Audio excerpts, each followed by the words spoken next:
Malaysia અને ક્યુબાથી operate થતા 1550 કરોડ રૂપિયાના સાયબર ફ્રોડ આચરતી ગેંગને બેંક એકાઉન્ટ્સ એટલે બેંક કીટ પૂરી પાડતો મુખ્ય આરોપી મિત પ્રણવ ખોખર માત્ર પ્યાદો નહીં પણ ફોરેક્સ ટ્રેડિંગના નામે છેતરતી દુબઈની ટોળકી માટે પણ કામ કરતો હોવાનું બહાર આવ્યું છે. ઉધના પોલીસે ફોરેક્સ ટ્રેડિંગ ગુનામાં તેની ધરપકડ કરી છે.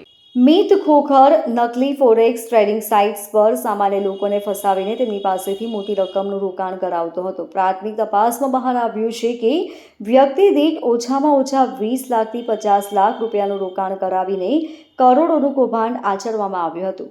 મિતે 200 જેટલા લોકોને ફોરેક્સ ટ્રેડિંગમાં રોકાણ કરાવ્યું હતું. દરેક વ્યક્તિ પાસેથી 20 લાખથી વધુનું રોકાણ કરાવ્યું હોવાનું બહાર આવ્યું હતું. જેલમાં બંધ મિતની ઉધના પોલીસે આ બીજા ગુનામાં ધરપકડ કરી હતી. સાયબર ફ્રોડના માસ્ટરમાઇન્ડ કિરત જાદવાની અને દિવેશ ચક્રાણી માટે મિત ખોખર એક પ્યાદો હતો, પરંતુ આ પ્યાદાએ તેના આકાઓને પણ છોડ્યા ન હતા.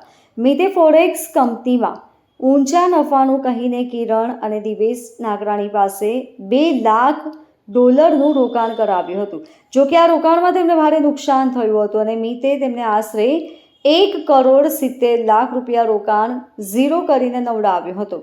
આ ઘટના દર્શાવે છે કે મિત ખોખરનું ફોરેક્સ કૌભાંડનું નેટવર્ક કેટલું વ્યાપક હતું અને તેના પોતાના સાથીઓને પણ છેતરવામાં અચકાતો ન હતો.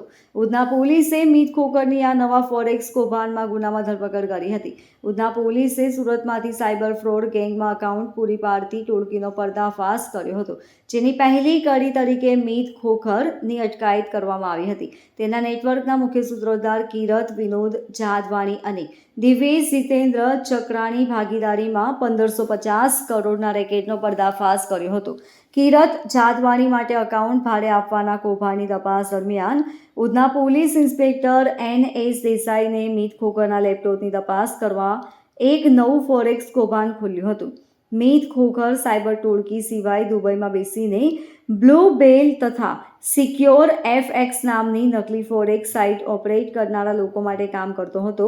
આ ટોળકીમાં વરાછાના નીલકમલ શોપિંગ સેન્ટરમાં ટ્રેડવે એકેડમીના નામથી ઓફિસ ચલાવતા મામા વિશાલ સાંકરસરિયા અને વડોદરા ડભોઈના મુખ્ય સૂત્રધાર અંકુર પટેલનો પણ સમાવેશ થાય છે.